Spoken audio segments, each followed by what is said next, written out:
उत्कल साहित्य समाज जाजपुर जिला शाखार विशेष उत्सव धर्मशाला ओडिशार सर्वपुरातन साहित्य संस्कृति अनुष्ठान उत्कल साहित्य समाज जाजपुर जिला शाखार बंधुमिलन कविता पाठ और संवर्धना पर्व अनुष्ठान आवाहक डॉक्टर रुद्रनारायण पृष्टि अध्यक्षतार साहित्य सृजनी क्लब सहयोग में पंचायत सरकारी उच्च विद्यालय परिसर में अनुष्ठित हो जाइछि। प्रथमे जगन्नाथ निकट में प्रदीप प्रज्वलन करने सहित स्कूल छात्र छात्री माने स्वागत संगीत गान करथिले। ए विशेष उत्सव में केंद्र साहित्य एकाडेमी पुरस्कार प्राप्त साहित्यिक डॉक्टर सूर्यमणि खुंटिया, गोकर्णिका साहित्य समाज सभापति डॉक्टर रमाकांत जेना, धर्मशाला साहित्य समाज संपादक डॉक्टर प्रशांत कुमार स्वाई अतिथि भावे जोग देथिले। चलित वर्ष केंद्र बाल साहित्य पुरस्कार पाइबाकु योग्य विवेचित विशिष्ट साहित्यिक डॉक्टर राजकिशोर पाढ़ी को उत्कल साहित्य समाज जाजपुर शाखा, गोकर्णिका साहित्य समाज और पंचायत सरकारी उच्च विद्यालय पक्षर अतिथि माने स्मारकी उत्तरीय पुष्पचारा प्रदान कर संबर्धित करथिले। संयोजिका प्रधान शिक्षयित्री संयुक्ता महापात्र स्वागत भाषण और अतिथि परिचय प्रदान करथिबा बेले एही परिप्रेक्षी में गणेश्वर बेहेरा संयोजन विद्यालयर 15 जन छात्र छात्री समेत अध्यापक तुहिनाथुस रथ, अध्यापक प्रशांत कुमार साहू, गायत्री मिश्र, प्रणति प्रीतिनंदा नायक, अक्षय बारिक, जितेंद्र बेहेरा, प्रहलाद पंडा, रामचंद्र दास, प्रभात मल्लिक, बैद्यनाथ पंडा, सुभाष चंद्र महापात्र, जुगल किशोर दास, खगेश्वर साहू, बनस्मिता पंडा, सुभाष चंद्र साहू प्रमुख स्वरचित कविता पाठ करथिले। शिशु मनस्तत्व आधारित और मनलाखी अनुभवर साहित्य ही शिशु साहित्य वक्ता माने आलोचना रखिथिले।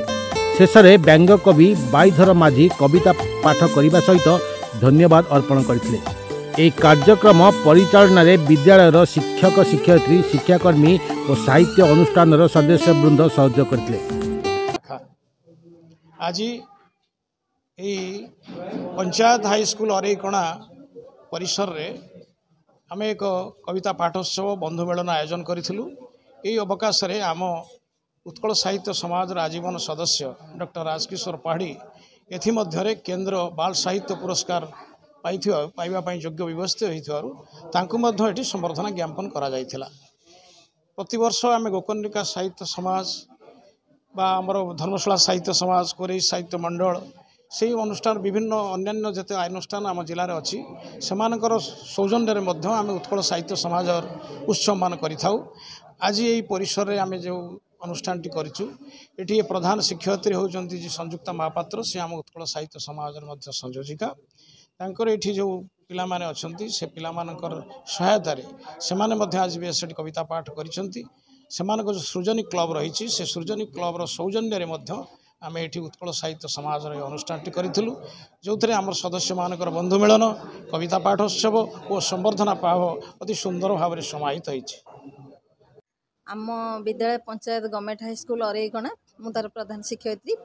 आम स्कूल गोटे अच्छी क्लब साहित्य सृजनी क्लब जोटा कि सरकार तरफ 2 वर्ष है चली नवम दर्शन पिला नहीं।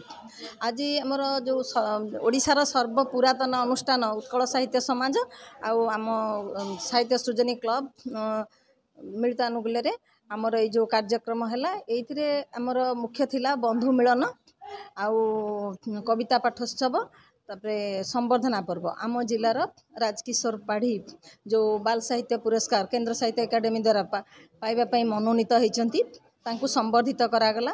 एवं ये जो वरिष्ठ साहित्यिक माने आमर डॉक्टर सूर्यमणि खुंटिया आउ व्यंग कवि बाईधर माझी आउ आमर कवयित्री माने आउरी बहुत वरिष्ठ सारस्वत साधक माने सब आसीथिले। जिलार विभिन्न अंचल प्रशांत स्वाई माने सब आसीथिले। सेमानक संस्पर्श आसिकी सेमानक द्वारा प्रेरणा पाई प्रोत्साहित होइकी आम पिला माने मध्य कविता पाठ करथिले। साहित्य सृजनी क्लब रो पिला माने से माने साहित्य केमिति कविता लेखा जाए, केमिति गल्प लेखा जाए, केमिति बही करा जाए, बहीर केमिति समीक्षा हुए से सब से माने आगरू शिखिथिले। तेणु आज केमिति साहित्य सभा हुए वरिष्ठ लब्ध प्रतिष्ठित साहित्यिका मानक गहन से अंशग्रहण कर बहुत आनंदित हेले एवं या द्वारा मु आशा करुँची आम विद्यालय पिला माने आग को निश्चित भाव में सारस्वत क्षेत्र में से साधना जारी रखिए एवं उच्च कोटिर सारस्वत साधक होगी आम जिलार आम राज्यर आम माटीर ना रखिए। जाजपुर विनोद बिहारी साहू को रिपोर्ट द न्यूज टुडे।